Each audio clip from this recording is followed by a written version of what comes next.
গল্প।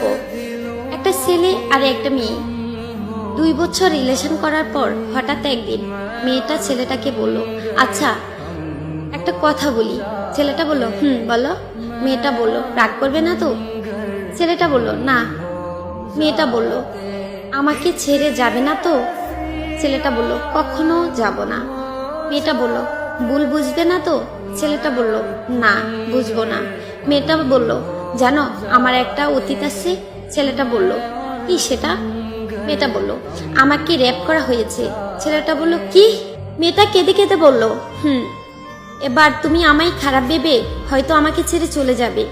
ছেলেটা মেয়েটাকে অনেক জোরে একটা থাপ্পড় দিল। মেয়েটা বলল, চলে যেতে পারো, আটকাবো না। এ বলে মেয়েটা কেঁদে কেঁদে চলে গেল। কিছুদিন পর হঠাৎ একদিন ছেলেটি মেয়েটিকে ফোন করলো। মেয়েটি বলল, হ্যালো। ছেলেটা বলল, একটু দেখা করবে? মেয়েটা বলল, কোথায়? ছেলেটা বলল, আমরা যেখানে দেখা করতাম।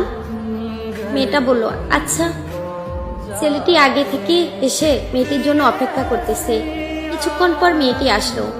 মেয়েটি বলল, কিসের জন্য ছেলেটা আসতে বলল? এত প্রশ্ন করো। ছেলেটি বলল, চোখ বন্ধ। মেয়েটা বলল, আচ্ছা চোখ বন্ধ করো।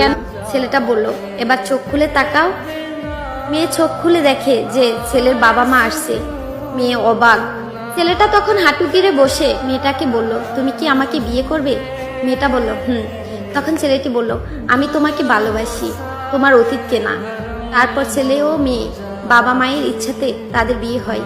হ্যাঁ, এটাই সত্যিকারের ভালোবাসা। অতীত জেনেও ভালোবাসার মানুষটি ছেড়ে যায় না।